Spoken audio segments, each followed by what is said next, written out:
नमस्कार, कैसे हैं आप। मुलायम सिंह यादव का नाम पद्म पुरस्कारों में देखकर पूरा देश चौंक गया। नरेंद्र मोदी सरकार के दौर में मुलायम सिंह यादव को पद्म पुरस्कार, पद्म विभूषण, जो भारत रत्न के बाद सबसे बड़ा पुरस्कार है, वो पद्म पुरस्कार जो ही मुलायम सिंह यादव को मिला, मोदी समर्थकों में भी भूचाल आ गया। जिन लोगों ने मुलायम सिंह यादव को मुल्ला मुलायम कहा, वो चौंक गए कि मुलायम सिंह यादव को मोदी सरकार पद्म पुरस्कार कैसे दे सकती है। ये क्या तृप्तिकरण का मोदी का दूसरा एजेंडा है। लेकिन इस घोषणा के साथ मुलायम सिंह यादव के पुत्र अखिलेश यादव को तो सांप सूंघ गया।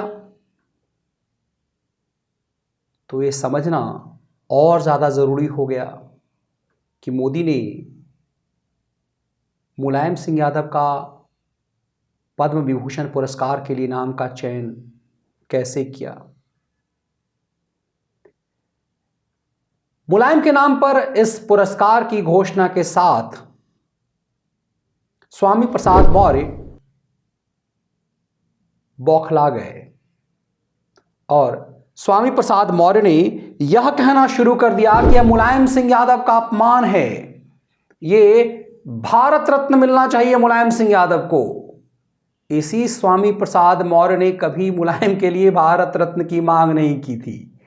तो मुलायम को यह पुरस्कार मिलने से समाजवादी पार्टी क्या बौखला गई। किसी पुरस्कार के मिलने से सांप सूंघ जाना मुलायम पुत्र का, मुलायम के भाइयों का यह कहना कि यह पुरस्कार मुलायम सिंह यादव को पहले मिल जाना चाहिए था। तो ऐसा क्या हो गया कि मुलायम सिंह यादव को पद्म विभूषण मिलने से मुलायम समर्थक भौचक हैं और मुलायम विरोधी भी। मुलायम सिंह यादव खुद को हनुमान भक्त कहते थे, लेकिन उनके ऊपर 1990 में अयोध्या में कार सेवकों पर गोली चलाने का कलंक है। अयोध्या की भूमि को लहू लुहान करने का कलंक है और यही कारण है कि सनातनी हिंदू मुलायम को खलनायक मानते हैं। लेकिन विशाल यादव समुदाय भी तो उसी सनातन धर्म के रक्षक हैं जो मुलायम के कट्टर समर्थक हैं। मुलायम एक दौर में लोकप्रिय नेता रहे और जीवन पर्यंत उनकी लोकप्रियता कम नहीं हुई। जिस भगवा पार्टी के विरोध में मुलायम झंडावदार रहे, 2019 के चुनाव से पहले मुलायम सिंह यादव ने संसद के आखिरी कार्यकाल में प्रधानमंत्री नरेंद्र मोदी को एक तरह से आशीर्वाद देते हुए कहा था कि हम चाहते हैं कि आप लौट करके आएं, आप भारत के प्रधानमंत्री बने। को सदस्यों को संतुष्ट करना ये बहुत कठिन काम है और सबको संतुष्ट किया भी नहीं जा सकता। हमारा तो अनुभव है लोगों से जब बात करते हैं, लेकिन मैं इतना जरूर कहें कि आपने सदन को बहुत अच्छी से चलाने के लिए किया। मैं प्रधानमंत्री जी को बधाई देना चाहते हैं। प्रधानमंत्री जी, आपने भी सबसे मिलजुल करके और सबका काम किया। ये सही है कि हम जब मिले किसी काम के लिए कहा तो आपने उसी पर ऑर्डर किया। ये मैं आपका यहाँ पर आदर करता हूँ, सम्मान करता हूँ कि प्रधानमंत्री जी ने सबको लेके चलने का पूरा प्रयास किया और आपने जिससे सभा को चलाया है और सबको खुश रखना बड़ा कठिन काम है। लेकिन फिर भी आपके खिलाफ कोई नहीं बोलता है, न आप पर कोई टिप्पणी करता है।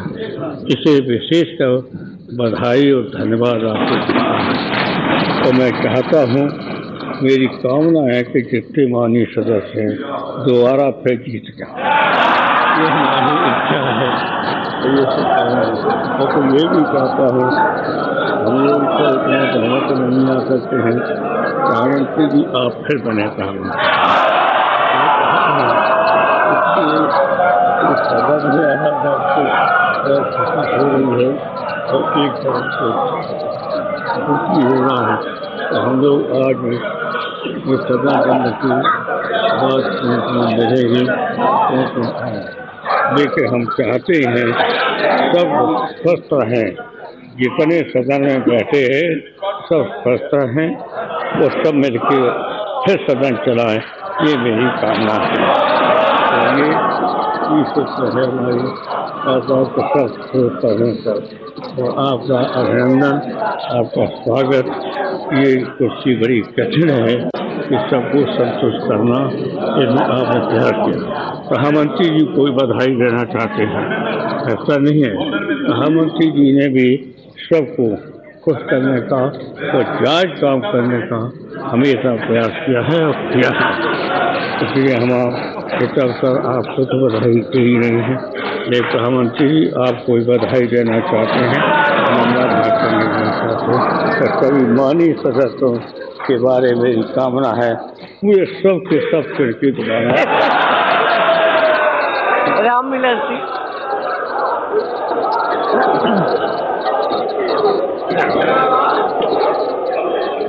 अध्यक्ष जी, मैं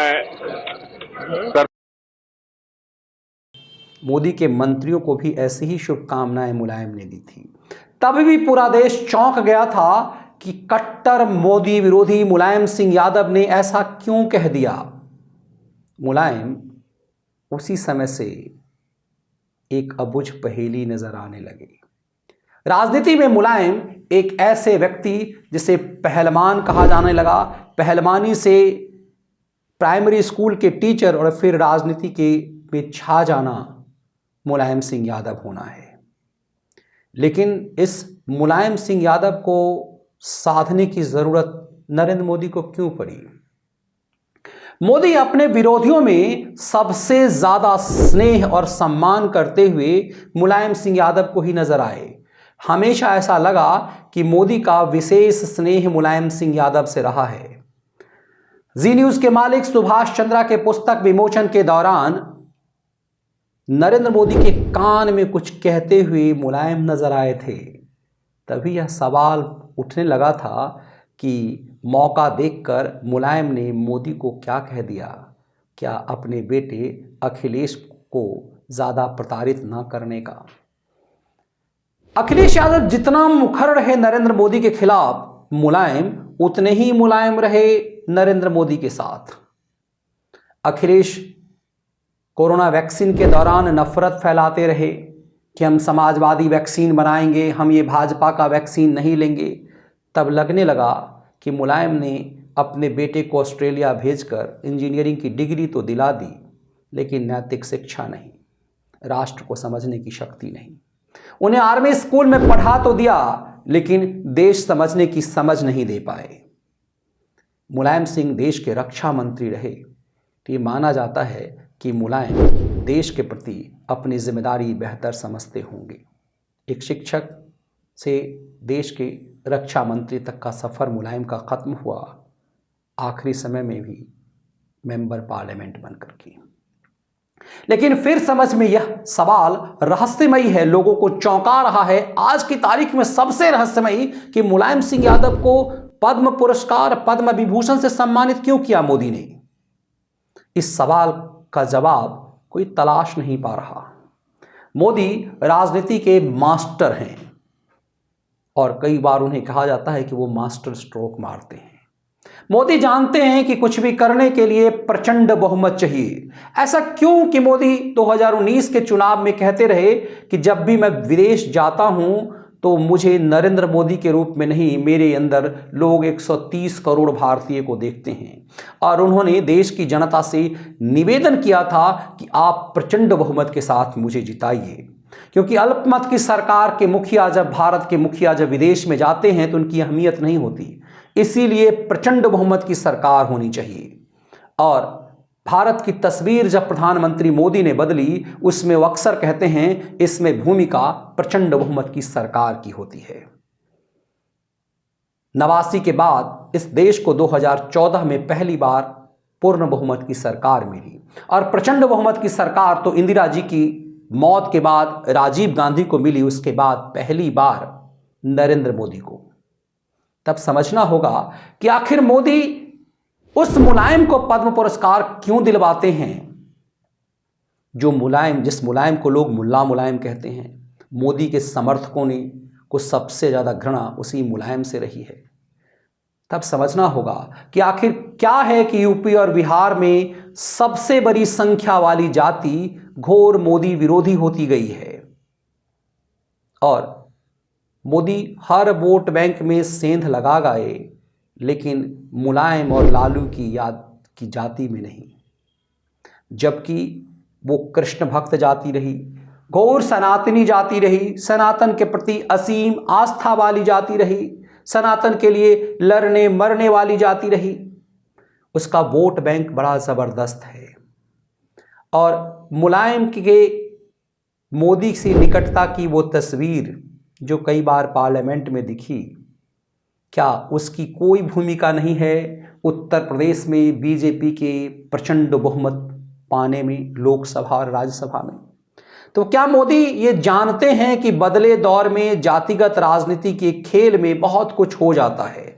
मुलायम की राजनीतिक पारी समाप्त हो गई है, इसीलिए उन्हें सम्मानित देख करके उस एक बड़े वोट वर्ग को, जो कहीं ना कहीं जाति से प्रभावित है, उसकी संवेदना को टटोला जाए कि हम आपके विरोधी नहीं हैं और आप MY समीकरण के उस खेल को समझिए। तो क्या मुलायम को पद्म पुरस्कार देकर मोदी ने बिहार और यूपी में एक बड़े वोट को टारगेट किया है? सत्ता में बने रहने के लिए प्रचंड बहुमत की जरूरत होती है, और सरकार से बाहर रहने के बाद आप कुछ नहीं कर सकते। मोदी जानते हैं कि अपने एजेंडे को अच्छे दिन लाने के लिए, भारत में राम राज्य की विरासत तैयार करने के लिए सरकार में होना जरूरी है, और एक एक वोट उसकी कीमत है। इसीलिए मुलायम सिंह यादव को पद्म पुरस्कार देकर मोदी ने उन तमाम लोगों को निरुत्तर कर दिया है जो मोदी पर सवाल उठाते रहे हैं।